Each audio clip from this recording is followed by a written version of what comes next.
Hello and welcome to episode 72 of On Liberty, coming to you live from the Center for Independent Studies in Sydney, Australia. I'm your host, Salvatore Babonis, and joining me today is Dr. James Kierstead, Senior Lecturer in Classics at the Victoria University of Wellington.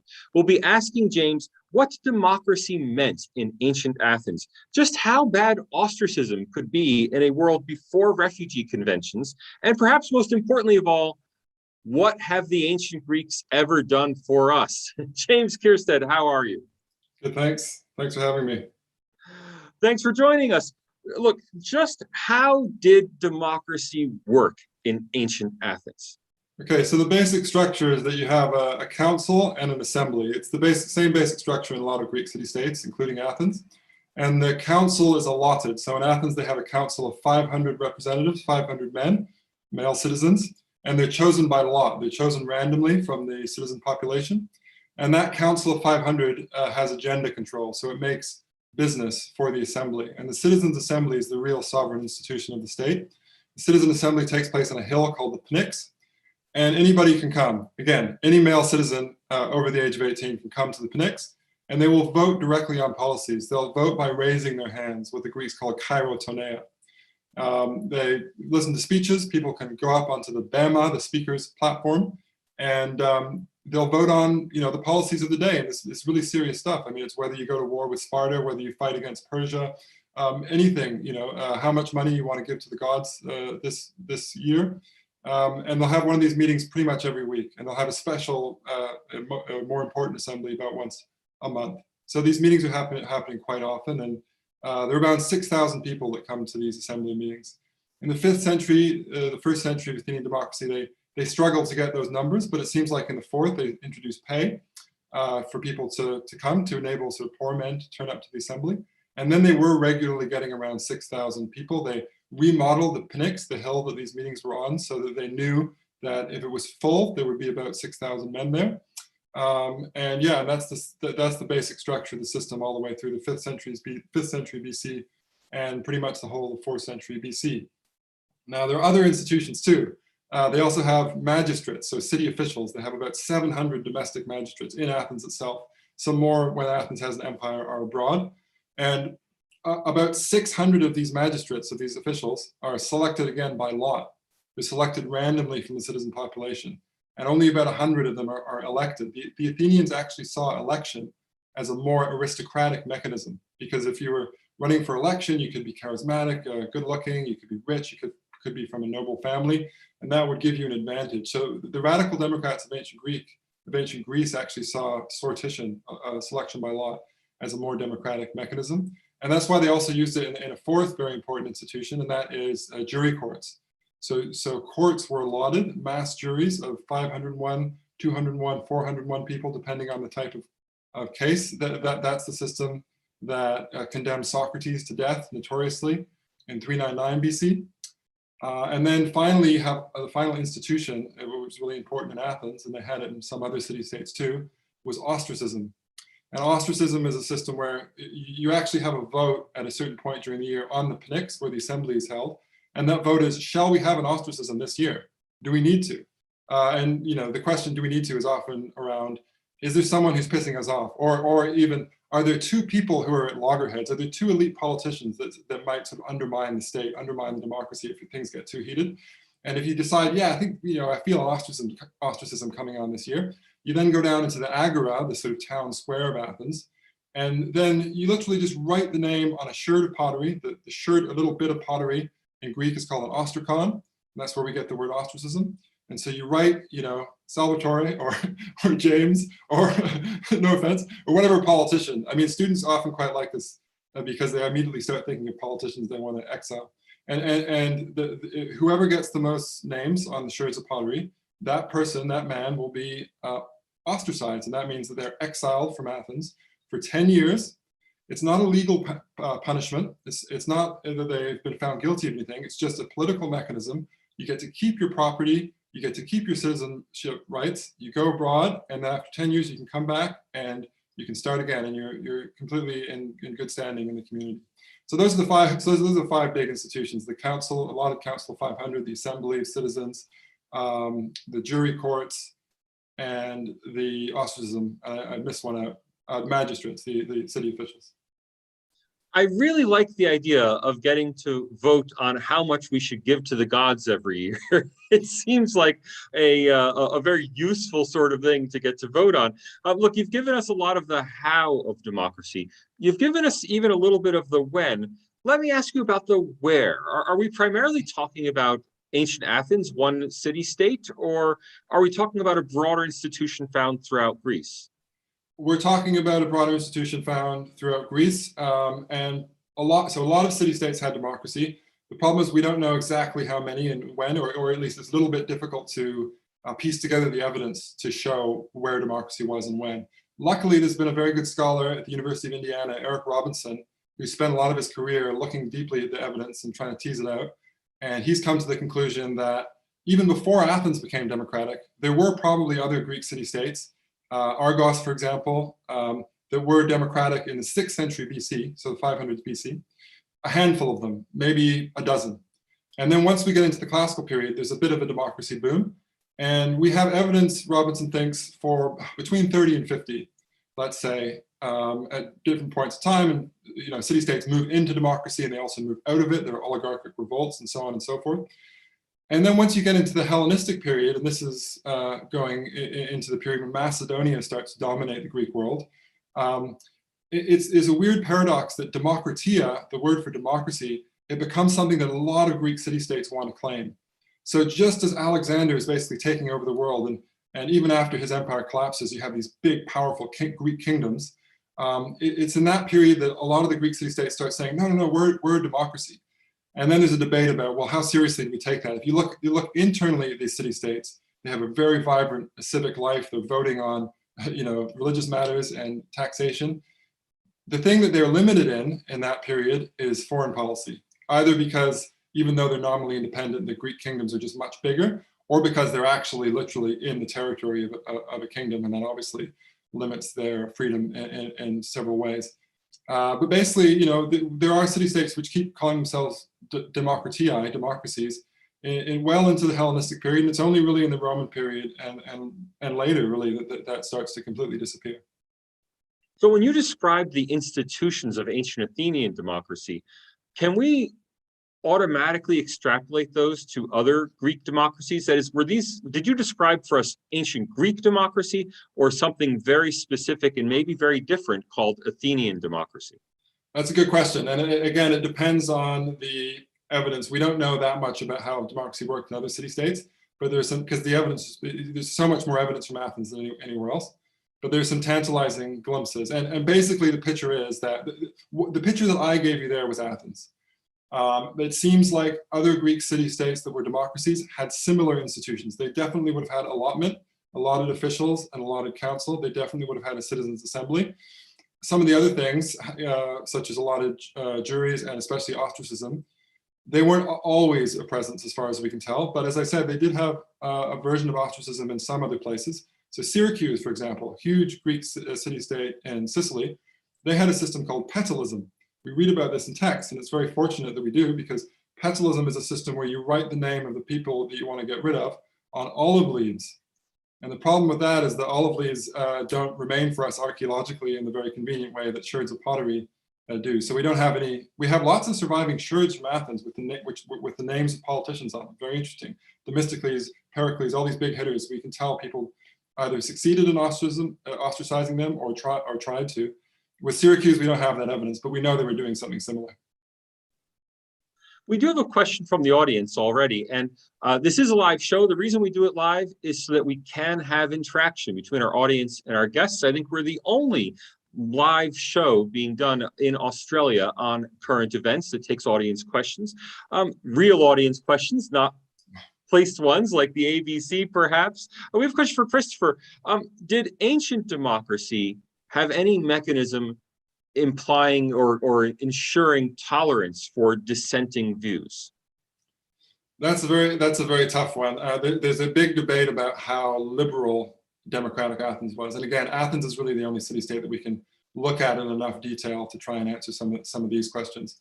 And the big black mark against Athenian democracy is the execution of Socrates. And he was indicted for introducing false gods and corrupting the youth.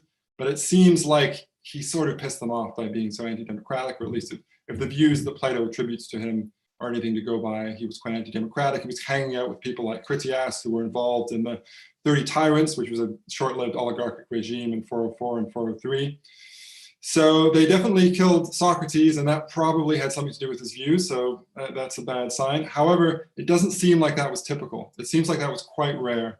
Now, it used to be said that there were all these other examples of impiety trials, but there have been several reviews, one in the 70s, one quite recently, where scholars have looked through all the evidence, and it seems like a lot of these are just gossip. They're sort of late antique gossip about, oh yeah, they prosecuted this philosopher for saying that the sun was a burning rock in the sky. If you look at the actual evidence from the 5th century BC, no, those stories don't really hold up. So I think on the whole, Athens was, by the standard of its time, pretty tolerant.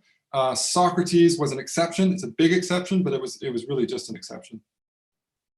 Well, some of us today would still say the sun is a burning rock in the sky. Nothing wrong with that. We have a question about, and this is the usual question. I'm sure you have a rehearsed answer for this. How should we understand democracy in a world where slaves and women were not citizens? Yeah, well, that's a tough one. I mean, I think that what we're talking about in Athens in terms of the numbers of citizen males, is up to 60,000 in the 5th century BC and maybe 30 or 40,000 in the 4th century BC. So I think that's still, a good number of people. And you have to remember, by the standards of its time, this is incredibly open and progressive and egalitarian. I mean, the other option is the sort of great empires and kingdoms of the Near East, and they're quite hierarchical, they're quite top down. So I think Athens is doing pretty well by that measure. Yeah, another thing I would say is that Athenian citizens had a lot of power. They could do a lot. So if you were lucky enough to be a citizen in ancient Athens, you could go to the assembly and vote, as I say, on a weekly basis on major policies facing your city-state. You had a chance of being randomly allotted into an office, sometimes quite powerful offices. You could run for election as a general or some of the elective offices. You could speak in the assembly. So they had a lot of power. And you compare that to our societies, we're much better on the demos part of democracy, and we're much better at having an expanded sense of who the people are, an extended franchise, and I think that's completely right. But what do you actually get? That's the question. And Jean-Jacques Rousseau famously said, the English are fooling themselves if they think they're free, because really all they have is freedom one day in every 4 years when they vote for members of parliament. And I think Rousseau, that view actually has something to say for it. We really don't have that much kratos. We don't have that much power.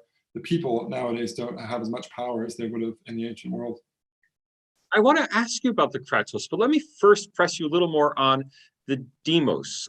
You said that citizens in ancient Athens and other ancient democracies had a lot of rights. What kind of responsibilities did citizenship entail? Well, you weren't obligated to take part in the democratic machinery.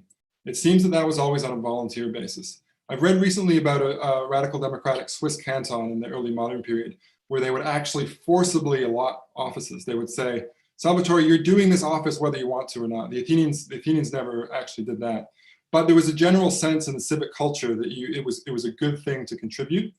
And especially if you were a rich man, if you didn't contribute, you could be in a whole world of trouble. And we know this from the legal speeches. We have surviving courtroom speeches. And it seems like the number one go-to argument if you're a rich guy and you get into trouble is to say, even though nowadays it might seem to be kind of irrelevant, is to say, I helped the city-state. I donated all this stuff. I helped pay for a warship. I helped pay for a chorus in the tragic festival. And it seems like those arguments actually had a lot of purchase. So I think that, especially the wealthy, it was in their interest to contribute. And for other people also, there was an ideology of, the Athenians worked together, there were demos. And I mean, a lot of Greek city-states had this sense of citizen solidarity, and this seems to have been built up through smaller associations and citizen subdivisions. The whole citizenry was divided into tribes and demes, which are basically village units. And so people seem to have had quite a strong sense of togetherness as a community. Let me give a quick shout out. We have people in the chat talking, Christopher, Anthony, Rosalind, Winton. Winton actually has a question for you. And It's maybe a little too technical for me, but I think it's right up your alley. It is according to Plato's account, Socrates didn't defend his right to free speech at his trial. He just argued that he was honest and not deceitful. Do you think that was significant? Yes, I think that the way that's, well, if we can believe Plato's account of Socrates' defense speech, which is a question itself, because Plato wanted to depict his teacher in the best possible light, and in a certain way, Plato wanted to depict his teacher as a pure philosopher who didn't really know what he was doing, and he got in trouble just because, the people didn't understand him. Okay, if we can believe that, the way that Socrates argued in his defense speech was crazy, idiotic even, maybe noble and high-minded, but in terms of legal strategy, it didn't get him anywhere, as can be seen. And I think that's one of the things you have to bear in mind when you say, well, the Athenians executed Socrates. I mean, in a way, he gave them no choice, because after there were two votes, one about guilt or innocence, and then the other was for sentencing. Even after he's found guilty, they then say, okay, what's your counter plea? Because the prosecution was saying, we want to have execution as the penalty. And then it was up to Socrates to put forward a reasonable counter plea. And what he says is, I think I should get free meals for life in the Prytaneon, which is a building where they would give free meals to Olympic victors. So because he was saying, well, I'm such a great philosopher and I'm helping you, I'm a gadfly, I'm making people think, so I should get free meals for life. And then, he sort of steps back from that and says, okay, well, maybe I'll pay a fine, but I've got lots of rich friends, so they can pay the fine for me. So the Athenians are basically given a choice between getting him to pay a fine or giving him free meals for life. And on the other hand, execution. And so he's basically kind of insulted the demos at that point. So he doesn't play his cards very well. And if you believe Plato's account, there may even be a sort of willingness to sacrifice himself. I mean, he's quite old when the trial happens. So again, I don't think it's right that the Athenians executed him at all, but he kind of helped them along that path. While I have a classicist on the line, let me indulge myself in my own curiosity. As someone who's seen the sources in the original Greek, is it your gut instinct, or maybe your analytical conclusion, that Plato more or less accurately represented Socrates in the Apology? Or do you think that this is Socrates is a tool of Plato's own rhetoric? I think that Plato is probably writing that only 10 or at most 20 years after the events. I mean, we don't really know when Plato wrote his particular dialogues, but something like that. So people would have had a sense around Athens of what he said. They probably didn't remember it perfectly. But so what I'm saying is Plato had some leeway. He didn't have infinite leeway. He probably couldn't have gotten away with writing something, this is Socrates' defense speech. It was completely different. But as I say, I think he did everything he could to present his teacher in the best possible light. And he clearly had a strategy of how to present Socrates. And his strategy seems to have been Socrates is this kind of absent-minded philosopher, and the people just didn't understand him. And he was pissing people off, not because he was a really bad guy, but just because people get pissed off when you try and nail them down on the definitions of moral terms and weird philosophical stuff like that. And again, he wouldn't have gotten away with that strategy if it was completely wrong. But I think he was definitely milking that for all it's worth. And you can look at the other sources. I mean, Aristophanes has Socrates in the clouds, and he's seen as just this sort of crazy intellectual, and particularly as a sophist, as one of these intellectuals who was kind of mercenary. And so Plato's depiction of him is very, very pure. And that doesn't seem to have been the way that all the Athenians perceived him. If I remember my Aristophanes correctly, his depiction simply had a lot more crap in it than Plato's depiction. That's right. It's all this sort of meteorological stuff, but it's an interesting window into how. I mean, we don't even know how most Athenians thought, because it's just Aristophanes' jokes. But presumably Aristophanes wrote what he thought people would be in the audience sort of nodding along to and laughing to. It's an interesting window into what the sort of common citizen would have thought about these highfalutin intellectuals that we now sort of revere. Our chat box is going to keep us honest and return us to the topic. Anthony wants to know, what were the principles that governed who could be a voting citizen in ancient Greek democracy? Well, you have to be a male citizen, and to be a male citizen, you have to have 2 Athenian parents. So both of your parents have to be born in Athens, and they have to be free, i.e. not slaves. They have to be Athenians, i.e. not born in the territory of another Greek city-state. And then there's a little bit of a complicated system. When you do reach majority age, you have to sort of pass through these various gates. You have to be confirmed by your deme, your village unit. There will actually be a vote in your village unit when you come up to 18 years old. And that's then confirmed in some of the central institutions.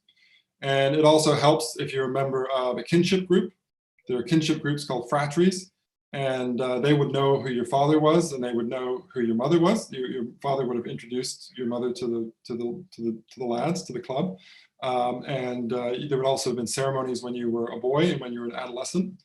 And that also would have made you known to everybody. So it seems really, really complicated. You think, well, why do they do all this? Why do they use all these groups and all these ceremonies? And I think it's just because it's hard for us to imagine that nowadays, but they didn't have photography, they didn't have ID cards, they didn't have a system for ascertaining who was who.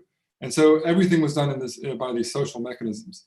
And so it was clearly very important to them to make sure that you were a real Athenian and that you were descended from Athenians. And so Athenian democracy was, quite open-minded and liberal for its time, but it was very much a state based on the idea of descent. That was the important thing, that you were from Athens and you were sort of an Athenian and you were worshiping the right gods and you respected your parents. And you had the right lineage. Do you think that our democracies today are, in any meaningful way, the heirs of ancient Greek democracy, or is Athenian democracy just a brand that we like to, pick up and put on our clothes, but in fact, our institutions are completely different? Yeah, I mean, our institutions are pretty different. I wouldn't say it has nothing to do with ancient Greek democracy, but it's very subtle. It's definitely not, there's a sort of naive or simple view of this, where people will say, we're the heirs of ancient Greek democracy.